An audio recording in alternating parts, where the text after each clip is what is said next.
Good morning, Utah. Wow. Amazing to me the difference the weather makes. It's kind of humorous because today we're talking about timing. And recently, a lot of our ways of doing things, our perspective of getting things done, the weather hasn't been so cooperative with us that we have been able to do all we want to do in a day. In the morning, it starts off beautiful, like today. But then, later in the afternoon, the winds begin to come up, the warmth begins to settle in, and suddenly we have clouds that have interrupted our day. We notice we need to put on long pants instead of short pants. The chill in the air seems to bring a little care for taking care of ourselves, and we need to rearrange our thinking process to realize that, wow, those clouds are dark. It might rain. And sure enough, lately it has been. We've been getting rain in the late afternoon, almost evening. We've been getting wind in the middle of the night, thunder and lightning sometimes. That's not really what normal people call summer weather. And yet, in a way, it is.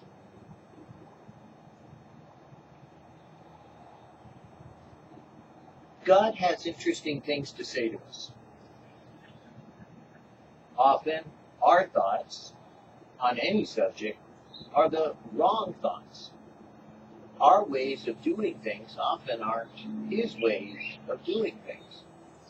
We are always in such a hurry that we make haste to do something that God might not want done that fast or that quick. As a matter of fact, He might want you to walk through it, then run through it.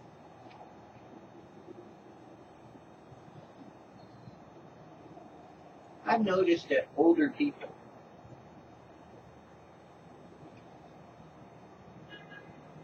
will often take the time to sit at a park bench, to be still, to be quiet, to feed the pigeons, to maybe relax, enjoy the moment, to be who they are in the moment that they live. Jesus taught on the Beatitudes, and I think one of the things you learn about desert climate, as opposed to maybe in America, is that you slow down if you're staying outside in the hot weather. You're not going to run constantly in 100-degree weather.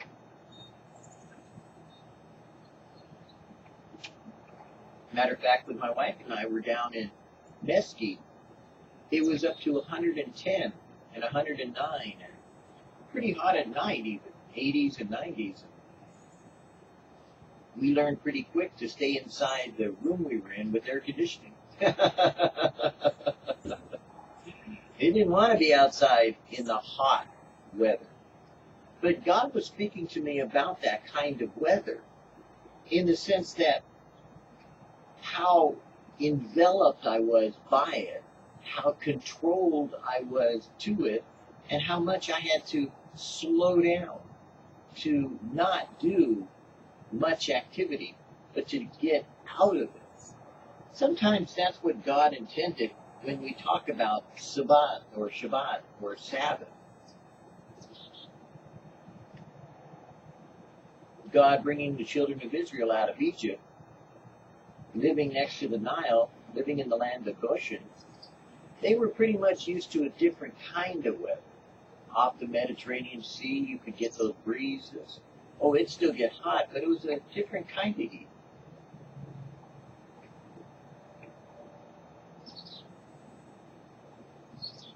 But once they were brought into the Sinai, once God had brought them to the foot of the mount where He spoke to Moses, God began to give commandments of what they should do as a people. governing their society, the law of Moses was the law of the land. What Moses had said, God told him to rule the children of Israel by those statements he made to them. And so he appointed judges after a while, and people began to explain why God might have said something he said, or why God wanted the children of Israel to do what God had said. And they took out of context sometimes the reason why God gave the Sabbath to rest. It was the desert. He didn't really want to go running 6 days a week and then try to make it the seventh. In other words, you can get along with trying to push yourself for so long, but sooner or later you need to rest. Sooner or later you need to be still. Eventually you need to take the time to listen, learn, and let God do what he does best. We here at VidDevoChurch, we like to remind ourselves that it's not the swiftest, it's not the most eloquent, it's not the wisest, but rather it's sometimes the feeble need. The children of Israel were commanded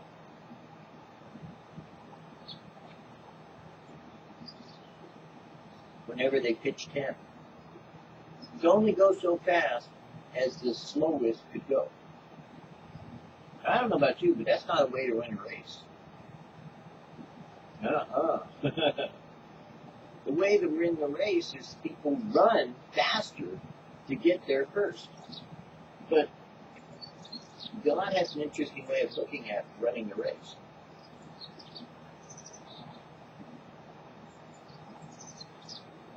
It's not the Greeks, it's not the Romans, but rather it's having a relationship with the living God who really isn't in a hurry, because time is now for him. In other words, everything happens now. Tomorrow happens now. Yesterday happens now. And today happens now. We call it the eternal now, but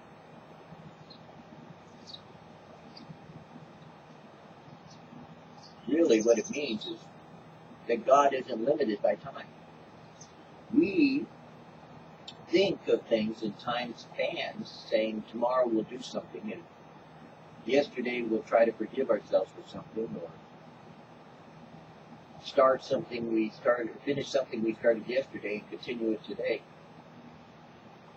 But the reality of living with God was more about being in the now, today, as you hear his voice, and hardening not your heart, so that you would be with God all through the day and all through the night.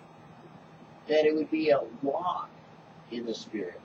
That it would be a journey together of living every moment to the fullness of its capacity. And sometimes that means that you have to change your ways,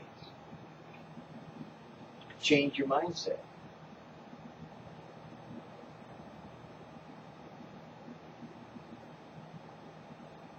In some seasons, it means to sit still. Other seasons, to lay in bed. Sometimes to, in your head, slow down. Because not always is the first place the one who learned from or experienced God in their race.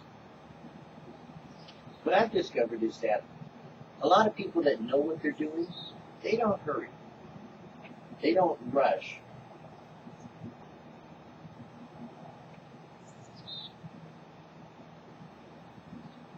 They think about it. Recently I had an experience with a man who apparently, for 20 years has been, or more, quite a while, a long time, been a mechanic. And while I respect mechanics,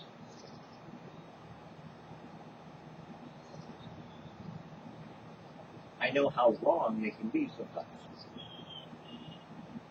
I know that just like network engineering, Mechanics is the process of elimination. You have to kind of figure out what it is and then try to eliminate step by step the problem that it could be and see if it solves it. And, this man had told us something about our car. It was pretty major.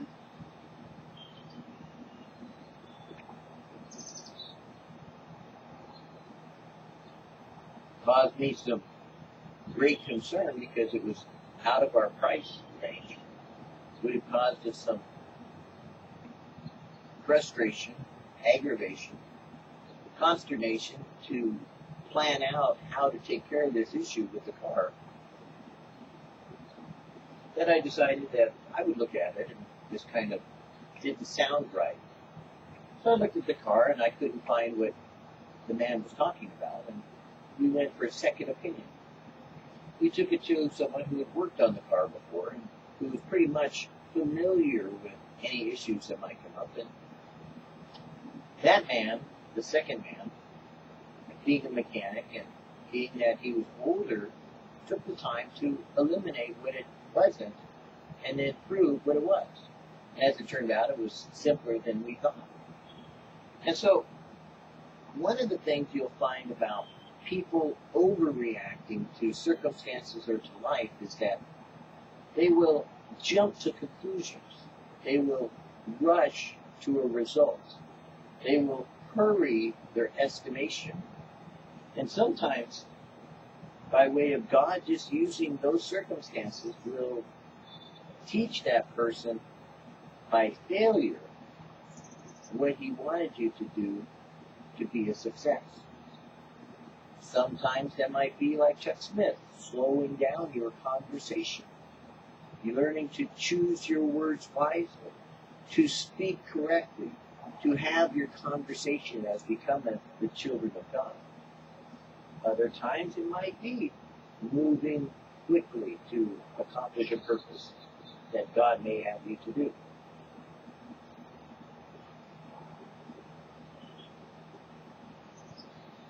My wife, when she walks somewhere, walks slow. So I walk with her pace.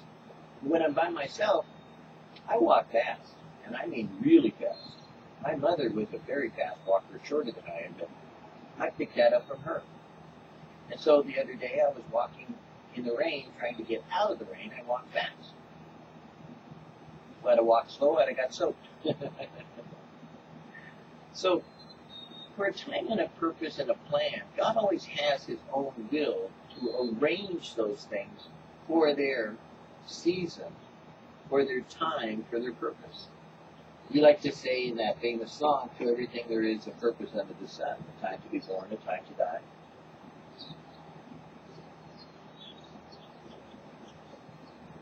A time to reap, a time to sow, a time of harvest, a time of being still. I often like to be still because then I get a chance to see the things that are around me. As I'm looking at a hummingbird sitting above my hummingbird feeder, he decides to rest and to be still rather than to be fluttering. And I see that as God using him as a sign to me, to indicate to me that you don't have to always rush. You don't have to always be in a hurry. You might miss out on some of the beautiful things that are happening right in front of you. You might not notice all the glory of what God is doing when you just rest and relax and be still. When you consider the glory of the Lord as He chooses to reveal it to you, He'll bring signs and wonders. You don't have to create them. You don't have to make them up like Psalm 83 war, which is obviously a failure now with Syria falling apart. You don't have to make up some kind of ISIS terror in order to turn your eyes upon Jesus. ISIS has been around since Esau.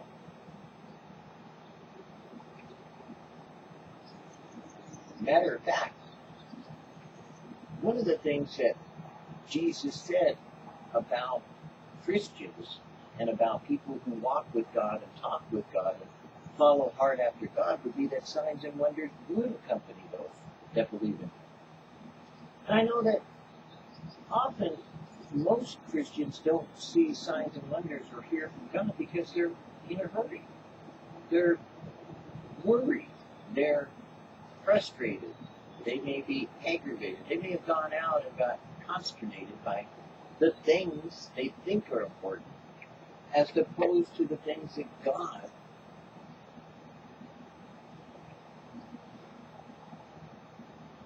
wants them to know by revealing them slowly through your day. I know it's easy for me to have an agenda. It's easier for me to have a set pattern or routine that I do. But all my life, God has interrupted that with His way, His timing, and a different kind of perspective that causes me to slow down, to be found faithful to the moment, grateful for the second, understanding that when Jesus said, or when it's recorded in the scriptures that a day is as 1,000 years and 1,000 years is a day, we're talking about perspective of having the right restive attitude of being aware of our surroundings, cognizant of God in them, and then observing the revelation of the Spirit of God, giving us eyes to see and ears to hear, and a willing heart to understand God in our midst. God is in the midst of you, doing and accomplishing His purposes.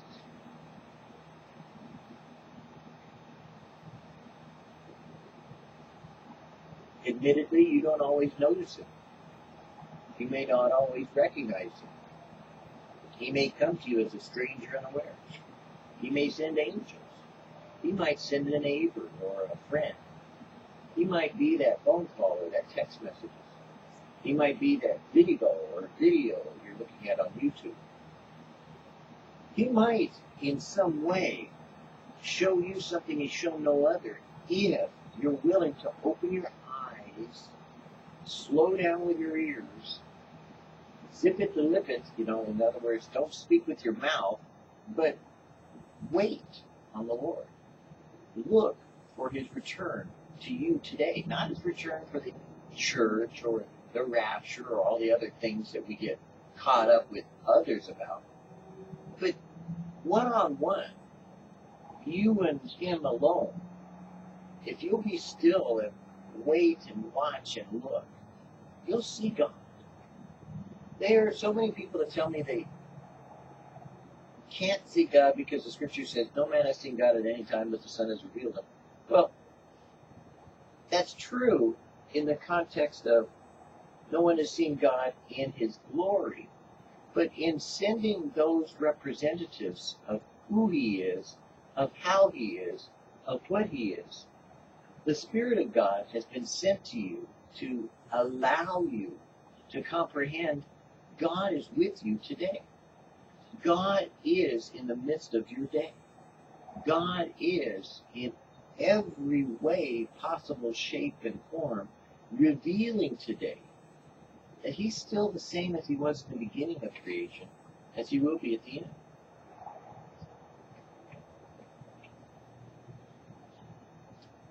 We read in the beginning, God, and we read in the end, I come quickly, but also there'd be a new heaven and a new earth.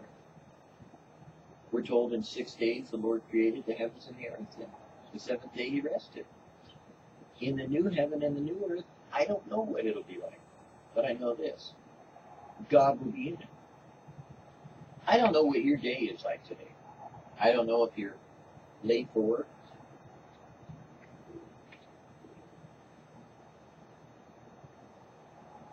driving on the freeway, walking to work, riding a bicycle, taking a subway, being in a taxi, or having a friend pick you up, going through the motions of devotion on a bus as you ride to your destination. I don't know what kind of day you're having, but I know God is in the midst of it. You see, God is, in reality, all about us and within us. All that we really need to do is to recognize just how big God is, as opposed to how little our understanding is. And then I think you'll begin to comprehend why we should not lean in our own understanding, why we should not follow the ways of man, why we need not be in such a hurry. But if we want to redeem the time, if we want to get back the moment by moment that God has been real to us, then I think we really have to slow down. We have to be found by Him, looking for His will, looking for His way, looking for His truth. Because I'm positive today, if you would do that, then you would find Jesus today, right now, in the midst of it. In the midst of your circumstance, in the midst of your happenstance, in the midst of your will and your way, you'll find Jesus today if you'll just slow down and be found in Him, as He wants to reveal to you by His Spirit His Father. God bless you. Today, try it. See if you can't maybe be still and know that He is God and you're not.